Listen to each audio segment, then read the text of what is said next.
economic relationships, esta negociación de Estados Unidos de comercio. And we cannot afford a billionaire class. México no se ha acabado. Que 7 países a los America cuales... now has the best Es que economy. el país Me han está... escuchado decirlo anteriormente. No nos volverán a sacar. Decisiones con Susana Sáenz. Hola, yo soy Susana Sáenz y en este episodio de Decisiones platiqué con Fernando Lelo de la Rea, cofundador del fondo de capital de riesgo OVP, que maneja un portafolio de más de $200 millones en la región. Hablamos de su perspectiva de las startups frente a la pandemia, las altas probabilidades de ver muy pronto un unicornio mexicano y su opinión sobre las políticas públicas necesarias para fortalecer al sector. Acompáñenme. Decisiones con Susana Sáenz. Hola Fer, qué gusto saludarte. Bienvenido a Decisiones. Muchísimas gracias, Susana. Un gusto estar contigo. Oye, pues eres cofundador del Fondo Mexicano de Capital de Riesgo OVP, que a 8 años de su lanzamiento cuenta ya con un portafolio de más de $200 millones en 30 empresas que han invertido. Ante el panorama que estamos viviendo, la pandemia, que pues nos ha llevado a una crisis económica y de salud, pues muchas startups han convertido la adversidad en oportunidades. ¿Cómo ves este escenario para ellas desde tu perspectiva de fondo de inversión? Totalmente. A mí me parece que estamos viviendo un parteaguas en la adopción de tecnología por parte de los usuarios y eso lo están aprovechando muy bien muchas startups. Y tiene que ver con 3 cosas, yo creo. Una que es la flexibilidad que tiene una empresa de reciente creación para recortar gastos, para volverse mucho más ligera, para tener costos mucho más variables. Que normalmente el incumbent o el jugador dominante no lo tiene, porque tiene estructuras fijas, porque tiene rentas, porque tiene probablemente sindicatos o está apalancada. Y esa agilidad de la startup le da una ventaja competitiva. Y luego porque justo los consumidores se están cambiando a usar más servicios nuevos, servicios digitales, y eso se está aprovechando muchísimo. Simplemente cuando ves el porcentaje de gente que ha comprado online en temas de e-commerce, pues adelantamos 3 o 4 años de la tendencia simplemente a través de la pandemia. Entonces, yo soy súper optimista, por supuesto, reconociendo la dificultad de muchas empresas y que las propias startups la pasan mal y que es un contexto muy, muy difícil, pero dentro de eso, muy, muy contento porque las startups se van a acabar de consolidar, o muchas de ellas. Oye, y dentro de esta consolidación, algo que le he preguntado en este podcast a los que se dedican al capital privado es si podríamos ver pronto un unicornio mexicano. Y de hecho me acuerdo que en tu Twitter alguna vez leí que se lo pedías a Santa Claus en Navidad. Yo creo que sí. Yo creo que ya están ahí los unicornios esperando a ser evaluados en más de $1,000 millones, que es básicamente la regla con la cual decimos que hay un o no un unicornio, y que es una medida un poquito artificial, porque lo que tú quieres es tener grandes empresas generando muchos empleos y cambiando muchas vidas a través de sus productos o servicios. Eso lo estamos logrando. Que un externo reconozca un valor de más de $1,000 millones en una empresa mexicana, yo creo que estamos muy cerca. Yo creo que ya podríamos contar cuáles son las empresas que se están perfilando para eso. Y lo que está padre también es que son muchas empresas que pueden ser mexicanas o que pueden ser mexicano-colombianas o que pueden ser en general de la región, donde México es un factor indispensable para su crecimiento y para su expansión.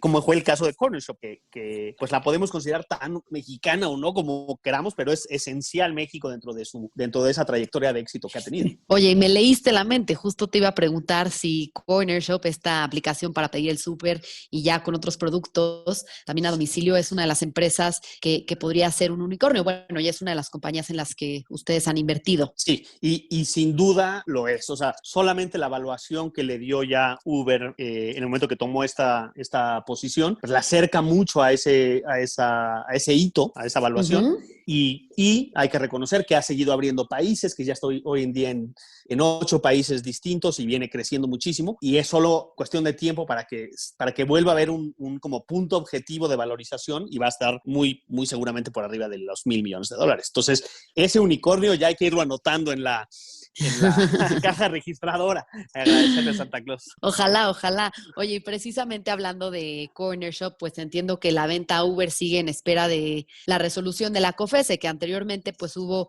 un veto a que se vendiera a Walmart. ¿Cómo han vivido este proceso y cuáles son las expectativas?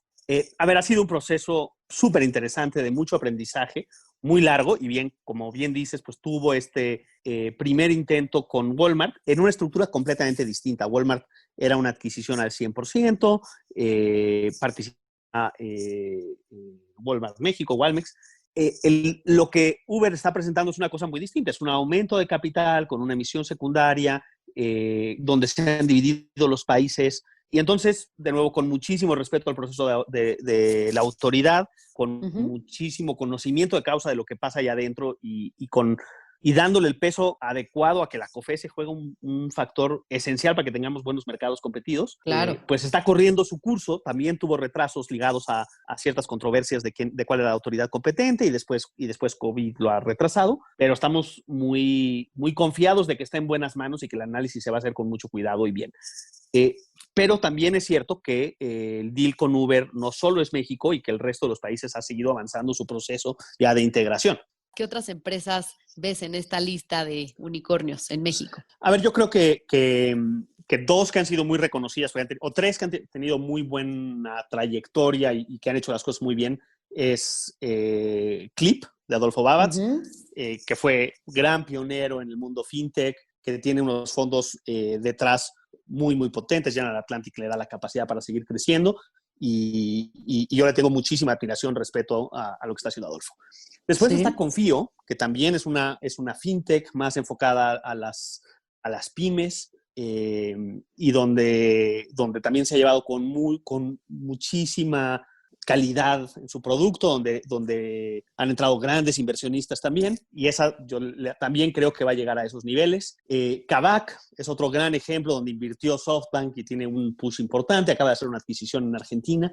Entonces, de repente tienes ya este tipo de ejemplos, pues, de empresas que son muy relevantes en su sector. Y de nuevo, yo no le doy mucho peso, a pesar a veces de mis tweets, al hecho de que lleguen o no a ser unicornios, sino cómo impactan al ecosistema emprendedor para que se vuelva un círculo virtuoso, porque da grandes retornos a sus inversionistas, al mismo tiempo que tienen experiencias valiosísimas en la gente que trabajó ahí, y que esa gente va a salir, se va a crear nuevas empresas y va a contratar nuevas personas, y esos son como los ciclos o los círculos virtuosos que se generan cuando tienes empresas con trayectorias tan exitosas como Cornershop, como Kavak, como Clip. Oye, y sé que AllVP, entre muchas otras cosas, se caracteriza por buscar innovación e impacto, como bien decías, ¿no? ¿Cuál ha sido el proyecto que han considerado más innovador o que ha generado más impacto en la región de los que han invertido? Yo siempre quiero pensar que es la última que hicimos, que siempre estamos aprendiendo más y haciéndolo mejor. Claramente, Cornershop tomó una relevancia muy grande en toda la región y en ese sentido tiene mucho impacto porque genera muchos empleos y porque ha inspirado a muchos otros emprendedores. Y cuando hablamos nosotros de impacto es con esa mentalidad, es como que de verdad cambie vidas en la sociedad latinoamericana. Y entonces tienes empresas como, te voy a dar un par de ejemplos. Una es Médica Santa Carmen, que son clínicas de insuficiencia renal de altísimo nivel, de altísima excelencia y que están trabajando con gente muy marginada también que necesita tratamientos de hemodiálisis. Okay. Y a mí me encanta ese ejemplo porque son clínicas donde igual se trata el gran empresario de una ciudad mediana que una persona de una zona rural con una deficiencia renal por malnutrición. Tienen exactamente el mismo servicio y las mismas condiciones porque son las mejores que se pueden. Y a mí me parece que en México tenemos que empezar a ofertar ese tipo de soluciones donde independientemente de tu posición socioeconómica o de tus accesos, deberías tener a tu alcance el mejor servicio. Y eso lo logra Médica Santa Carmen. Tenemos una empresa que se llama Enlight, que está haciendo una transformación bien importante en términos de techos solares, de lo que se llama generación distribuida. De nuevo, mucho impacto porque simplemente la cantidad de emisiones que se están ahorrando por ser el líder en Latinoamérica en temas de techos solares, pues es enorme y nos llena de orgullo. Y luego vienen cosas muy padres, perdón. A mí me emociona muchísimo una empresa que tenemos, que ya está operando en México, pero que tiene un origen colombiano, que es una revolución en términos del fast food o del convenient food. Entonces, restaurantes y comida a domicilio de muy alta calidad, muy sana y de muy bajo costo. Y eso me parece que puede tener un impacto gigantesco para tener mejor nutrida a muchísima gente y cuidando su economía. Y en entornos como el actual, como contracíclicos, dar comida barata es genial y promete muchísimo esa empresa. Entonces, ¿crees que, por ejemplo, estos 3 sectores, que uno es salud, otro alimentación y otro energía, son de los que mayor potencial tienen en la región para las startups? Sin duda. O sea, a mí me parece a ver, hay varios sectores. Nosotros nos especializamos mucho en sectores que están enfocados al consumidor final, pero dentro de eso, lo que tenga que ver con salud y educación tiene un enorme potencial porque hay unos rezagos bien grandes y porque la tecnología te permite hacer como leapfrogging, como saltarte generaciones de tecnología para ofrecer algo que es muy nuevo y que se apalanca en pues, que la gente tiene telefonía celular, que la gente tiene acceso a internet, etc. Lo mismo pasa con el sector financiero. Hay una revolución y por eso esta bonanza de fintechs, porque de repente puedes hacer cosas que no hacen los incumbents, que no hacen los bancos tradicionales a partir de esta base de digitalización.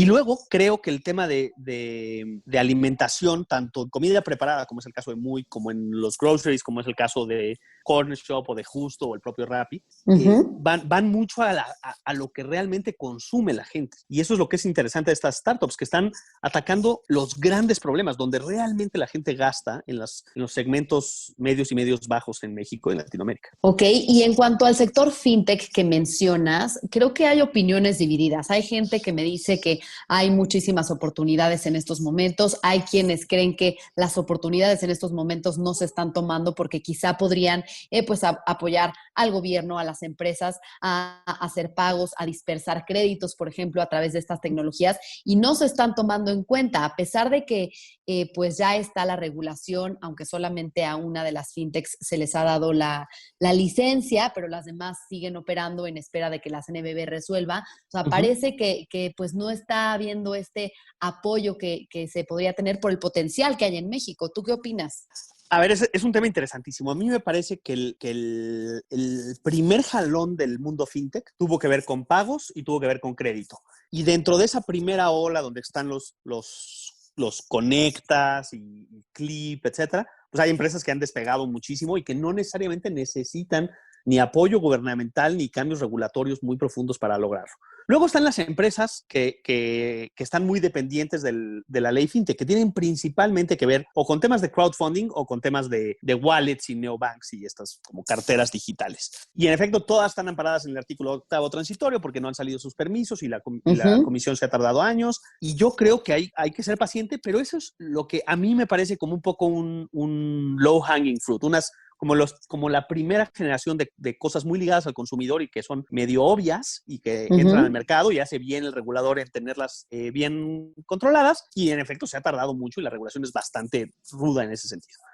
Luego la ley fintech tiene un tercer apartado que se habla poco, que es el famoso sandbox, y a mí ahí me parece que es donde viene lo más interesante, que es gente que de verdad conoce a profundidad el mundo financiero en México o en otros lados y que entiende lo que hay detrás, cuál es la infraestructura que hay detrás, cuáles son las tuberías por las que corre el dinero, cuáles son los problemas que tienen los bancos o las OFOMES o las OFIPOS para operar, y que va a haber mucho como fintech enhancers, como proveedores de servicios para poder hacer del sector fintech algo más fuerte. Y a mí eso me da mucha ilusión. Lo que pasa es que son menos sexys. Es mucho más bonito tener una tarjeta de crédito elegante y que salga rápido, y eso es cierto que se ha tardado y hay muchos jugadores esperando por entrar, pero después hay fintechs que hacen pues el procesamiento de pagos del sector hipotecario o el análisis crediticio de tal o cual dispersión, y yo tengo mucha esperanza en que ahí van a surgir empresas bien importantes, como pasa en mercados más maduros como el británico o el americano. Las grandes fintechs no son muy retail, no son muy conocidas por el consumidor final. Y bueno, si tú pudieras diseñar una política pública para fortalecer al ecosistema emprendedor o la industria de VC en México, ¿cuál sería? A ver, me encanta tu pregunta y la he pensado muchísimo. Yo creo que lo que hizo INADEM fue correcto, con todas las deficiencias, con todos los errores que se cometieron, por supuesto, pero un impulso como de chispa de arranque, donde se apoyó a incubadoras, se apoyó a eventos, se hizo que se hablara del ecosistema y que se cambiara el paradigma a uno donde se ve bien el emprendimiento, fue muy valioso. Y creo que tenía que terminar. También creo que terminar ese proyecto fue importante, porque no quieres volverte dependiente de ello. Y después tienen que sobrevivir algunos elementos bien importantes. Creo que Nacional Financiera puede jugar un rol muy importante en mantener un ecosistema dinámico mediante garantías en el sector fintech y mediante capital para fondos. Creo que el programa de Mexico Ventures, en general todo fondo de fondos, es indispensable para la industria, y la canalización de recursos públicos a mantener una industria de capital privado es muy importante, y ha sido un ejemplo a seguir lo que se hizo en fondo de fondos y en Mexico Ventures para desarrollar la industria en México, y que debe mantenerse. Creo que la entrada de las Afores en el asset class, en el venture capital, es esencial para que siga esto creciendo, y no simplemente como un tema de fomento al emprendimiento, sino como una buena decisión de inversión por parte de las Afores y de diversificación de sus portafolios en activos alternativos. Entonces, a mí me parece que el pilar es que siga manteniéndose en Nafin con sus programas, que siga manteniéndose en Mexico Ventures con sus programas, y que las Afores sigan teniendo oportunidad de invertir en activos alternativos, quizá con mejoras a sus condiciones, porque pues, los ECADES tienen ineficiencias y demás. Okay. Y luego, lo que tienes que hacer es, desde un punto de vista regulatorio, hacer más fácil que haya coinversión con extranjeros y que haya smart money viniendo. El grueso del dinero que va a hacer que las empresas se vuelvan unicornios y que generen estos cientos de miles de empleos y que se vuelva un círculo virtuoso, va a venir de capital internacional. Por más que haya apoyos a crearse CADES en Venture Capital, cuando las empresas se vuelven muy grandes, se vuelven dependientes de capital extranjero. Y eso fue el caso con SoftBank y con General Atlantic y con todos estos grandes que han entrado. Pero para eso tienes que también dar un entorno institucional que funcione. Y entonces, de nuevo, pues es no moverle mucho a estas cosas y hacer simplificaciones de integración de subsidiarias mexicanas dentro de holdings internacionales, fomentar las salidas con el mercado de capitales en México. Entonces, yo creo que el diagnóstico está muy claro, yo lo comparto. Yo no soy alguien que crea que lo que se tiene que hacer es regalar dinero para el emprendimiento, no creo. No, claro. Pero sí no dejar que esta máquina que ya se echó a andar se pare. Y para eso tienes que ser paciente, y para eso tienes que entender los perfiles de Venture Capital, entender el fracaso de muchas empresas como algo bueno, no asustarte porque no hemos tenido un unicornio, o porque muchas empresas han tronado, porque el COVID va a hacer que haya muchos despidos, porque eso me parece natural. El chiste es aguantar y festejar mucho los casos de éxito, porque esos son los que generan el círculo virtuoso. Y creo que aquí es fundamental también la cooperación del sector privado con el sector público, ¿no? Si bien mencionabas el papel del INADEM, pues hoy en día el apoyo está dentro de la Secretaría de Economía, pero no sé qué tanto se esté trabajando con los emprendedores, y si está más cargada la mano hacia los fondos de Venture Capital, por ejemplo, como el tuyo. Sí, a partir de la Secretaría de Economía, el enfoque actual, que es muy congruente con la administración actual, es apoyar más al microempresario, a la pequeña empresa con créditos blandos, pero eso es distinto del emprendimiento de alto impacto. Es indispensable en la economía, necesitamos emprendedores también tradicionales e incluso de autosubsistencia, pero sí se quitó el énfasis que había tenido la administración pasada en el emprendimiento de tecnología y de alto impacto.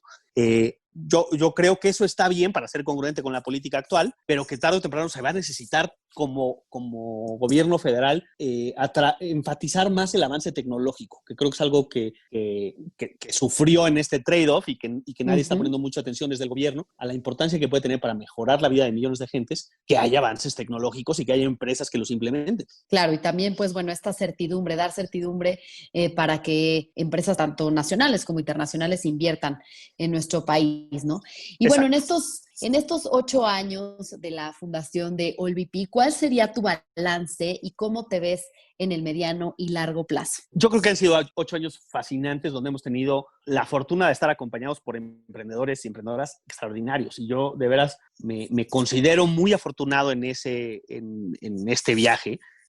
Creo que vamos muy bien porque hemos ido junto con muchos otros picando piedra para que se hable de este tema, para que los inversionistas institucionales confíen en el asset class, y lo que vemos hoy contra lo que vemos hace 8 años en términos de la madurez del ecosistema, de la facilidad de crecer una empresa, es un avance enorme del que AllVP es un contribuyente marginal, porque son muchísimos los que trabajan y en particular los fundadores. Pero sí es verdad que hemos tomado una posición de liderazgo y que conlleva una responsabilidad de seguir haciendo que esto crezca, no solo para AllVP, sino para todo el ecosistema. Y ahí el Venture Capital tiene esta parte como de cooperación dentro de la competencia que es muy, muy sana. Compito con otros fondos, compito con mis colegas Venture Capitalists en México, pero también me conviene a mí que les vaya bien. bien. Y entonces esto es muy padre porque sumamos mucho esfuerzo, tanto a través de la MEXCAP como en foros más digamos, reducidos, el Petit Comité, donde todos queremos que nos vaya bien a todos. Y yo creo que viene la mejor época. Creo que viene la época en donde consolidaremos este unicornio que referías, tendremos las salidas que tendrán a los inversionistas. Acordémonos que manejamos dinero de terceros. Y esos inversionistas, cuando les regresas dinero, pues dicen, oye, pues algo están haciendo bien en este sector, vamos a apostar más. Y los emprendedores se van a inspirar porque están viendo que hay dinero y que están habiendo salidas y van a emprender en cosas más valiosas. Entonces, a mí la visión de largo plazo, y esto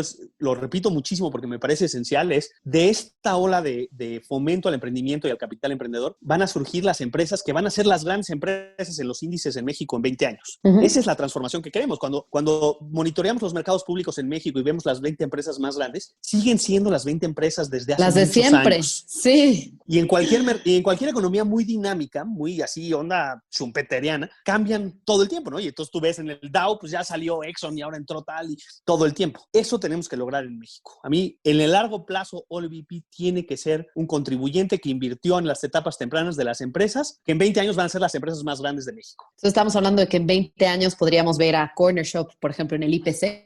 Exacto, y a Dentalia, y a Santa Carmen, y a Enlight, y a muchas otras, sí. A lo que le están apostando, sí, claro. Es a lo que le tiramos, sí. Oye, y me encanta que después de unos años, pues también deciden integrar al equipo, tú y Federico, a una mujer, una socia. Cuéntame. Sí.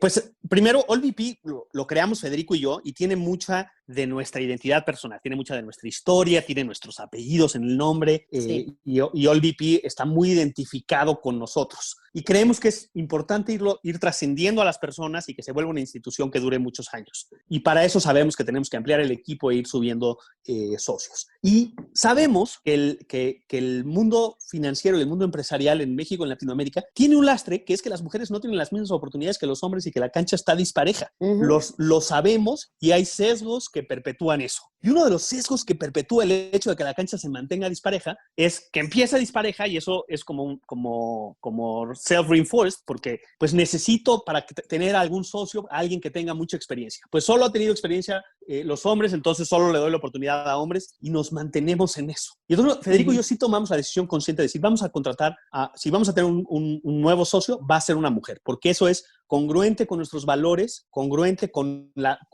liderar estos cambios, y porque es la mejor decisión para efectos de nuestra empresa y dar los mejores retornos. Sumar a una mujer nos va a hacer mejores inversionistas. Históricamente, OLVP ha tenido siempre muchas mujeres, o mayoría de mujeres en el equipo, pero eso no es incongruente tener siempre más mujeres y no tenerlas en los puestos más altos. Claro. Y entonces hicimos ese esfuerzo y tuvimos la fortuna de llegar a un acuerdo con Antonia, que aporta mucho más que el tema de género. Antonia aporta primero una juventud y una frescura que, pues, con los años que han pasado, Federico y yo hemos ido perdiendo.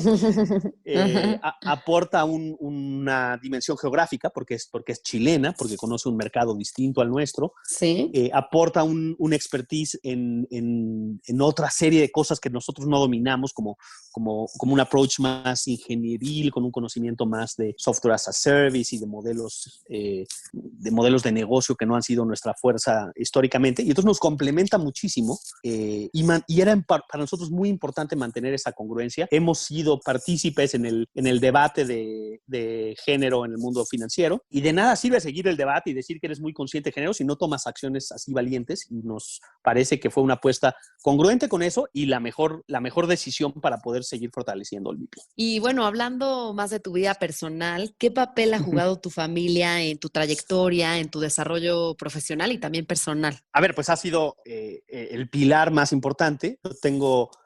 Tenemos una familia grande. Ana, yo tengo 18 años de casado y tengo 4 hijos. Wow. Sí, y tuve mis 4 hijos regresando de vivir en Estados Unidos y teniendo un proyecto emprendedor financiero, un fondo de bienes raíces, que terminó siendo algo con un mal desenlace, que me tocó la crisis inmobiliaria del 2008 al 2010, y eso nos afectó mucho. Y fue indispensable para mí, no solo Ana, sino el apoyo de mis hijos, de mi familia, para decir, yo me quiero reinventar, quiero darme oportunidad de conocer qué es a mí lo que me gusta y acercarme a hacer lo que me apasiona todos los días. Y hace toda la diferencia del mundo, Susana. Cuando trabajas en algo para lo que tienes tanta pasión, aguantas mucho. Y este es un juego 100%. de resistencia. El venture capital es de mucha paciencia, de muchos descalabros, de muchos como swings anímicos, tanto de los emprendedores como del propio fund manager. Y entonces la estabilidad emocional, la certeza de que estoy parado en suelo firme ha sido bien importante. Lo mismo pasa con Federico. Cuando Federico y yo decidimos independizarnos y crear OLVP, fue muy importante tener entornos familiares muy similares. Entonces Federico también tiene 4 hijos, nuestras esposas son amigas, tenemos una amistad a nivel familiar completo. Y eso te permite tomar estas decisiones y estos cambios radicales de carrera sintiéndote muy respaldado. Entonces yo agradezco mucho que eso pudimos hacer hace 8 años y que así ha ido creciendo. Yo al final del día me considero como un profesor universitario. Eso es lo que soy, es lo que más he hecho, es lo que más me gusta. Y a pesar de ser muy financiero, haber trabajado en buenos puestos desde el lado financiero, mi pasión está en hacer que otros saquen su máximo potencial. Y eso lo he descubierto a través de trabajarlo con mi familia también. Y el venture capital es ideal. O sea, al final ayudas a otros a potenciar su máximo alcance, respaldándolos con dinero y con asesoría y con conocimiento y con relaciones todos los días, que me parece algo como muy afortunado, ¿no? Trabajas con la gente que más quiere cambiar a México para bien y les ayudas a hacer lo posible. Pues me siento muy afortunado de tener una posición así. Qué bueno, porque sí, además yo siempre he dicho que tener un socio es como un matrimonio, ¿no? Entonces se han sabido entender muy bien y creo que han hecho un muy buen equipo. Absolutamente. Pasamos más horas juntos nosotros que con nuestras parejas. Sí. Me imagino. Oye, y bueno, ahorita decías que cuando regresaste de vivir en Estados Unidos, también sé que viviste en Londres, pero he visto que te gusta mucho Oaxaca y que vas muy seguido por allá. Cuéntanos por qué te gusta tanto. Sí, a ver, primero, 2 cosas. Primero, me parece como congruente enseñarle a mis hijos a querer mucho a México, reconociendo que vivimos en muchos contextos de privilegio. A mí me asustaba como o me parece como una parte importante de mi responsabilidad como padre de familia, que mis hijos no crezcan creyendo que merecen otra cosa y amando a México. Entonces nos dimos a la tarea de viajar mucho por México. Yo crecí yendo mucho a Valle de Bravo y entonces hice que mis hijos fueran mucho. Y después descubrimos Oaxaca por distintas circunstancias y me salió la oportunidad de poner una casita y ponerla en Airbnb. Ajá. Y me ha sido fascinante. Llevo muchos años donde pues cuidamos la casa, nos da oportunidad de ir seguido y además la tengo en Airbnb y eso genera diálogo y genera un poquito de ingreso y me gusta el entorno de artistas y les compro algunos cuadros y los vendo y eso me ha divertido. Qué bien. Me Y encanta la que mis hijos comida, oye. crezcan como conociendo Oaxaca, la comida, que salgan a caminar solos, que ya sepamos pedir la ayuda y el chapulín así. Y la verdad que lo disfruto muchísimo. Oye, y pues bueno, como sabrás, este podcast se llama Decisiones y para cerrar, me gustaría que nos dijeras cuál ha sido la decisión más importante que has tomado en tu vida. Sin duda, la decisión más importante que he tomado en mi vida es la familia que he formado, el compartir mi vida con Ana Luz, el decidir tener la familia como la hemos formado y el decidir, y esto quizás suena un poco cursi, pero me parece como una buena reflexión que he tenido, como decidir que la familia es una decisión constante, decidir que siempre tenemos que estar en un diálogo constante porque es la sucesión de decisiones todos los días la que va formando esta felicidad. Y como si en familia tienes ese diálogo, vas tomando buenas decisiones que se acumulan y enriquecen mucho la vida. Y entonces mi decisión de seguir dando clases después de 20 años, mi decisión de tener esta obsesión por leer mucho y mis libros, todas esas son decisiones que parten de esta vida personal que he elegido, que es muy en familia y que es muy en comunidad y de recibir muchos amigos en mi casa. Y me parece que las decisiones que han formado la forma en la que mi familia vive la vida ha sido todo a partir de haber decidido compartirla con Ana y me parece que ha sido la decisión más importante en mi vida. Qué padre. ¿Y la más difícil? La más difícil fue lanzar AllVP, aunque no lo creas. Ujú. Porque yo venía de un entorno muy meritocrático, en un mundo muy donde las credenciales valen mucho y donde con quien has trabajado vale mucho. Como seguro sabes, yo trabajé con el doctor Pedro Aspe muchos años, e independizarme y dejar atrás esa vida en donde yo ya me había hecho un cierto nombre, tenía una reputación, pues en un mundo muy tradicional, donde mis credenciales universitarias y donde los títulos funcionaban muy bien, y lanzarme a algo en donde no me he vuelto a poner corbata en no sé cuánto tiempo y me tuve que volver a hacer un nombre solo. Fue una decisión que en retrospectiva también ha sido una decisión acertadísima, pero que no era nada obvio para mi perfil, para la forma en la que tomaba decisiones, quemaba muchos barcos al tomar la decisión de lanzarme a AllVP, y lo hice con mucha convicción y junto con Federico de que era algo de muy largo plazo, donde íbamos a ser muy pacientes y donde teníamos muy claro qué construir.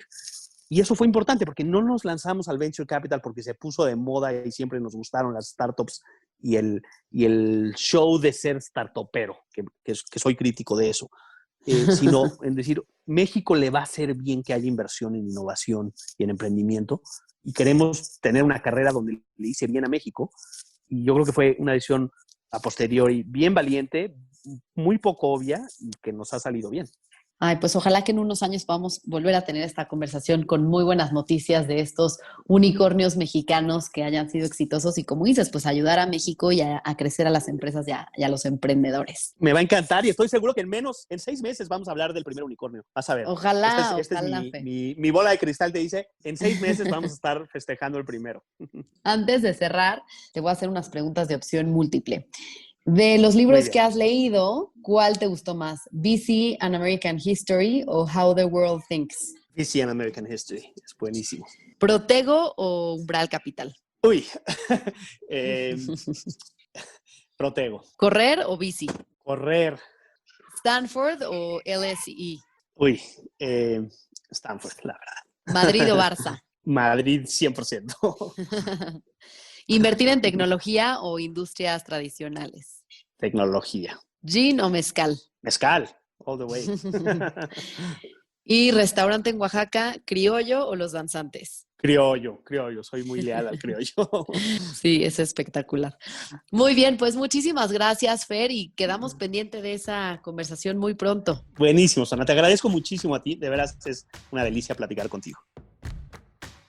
Si te gustó este podcast, recuerda suscribirte en Spotify, Apple Podcast o en mi canal de YouTube. Califícalo y comparte.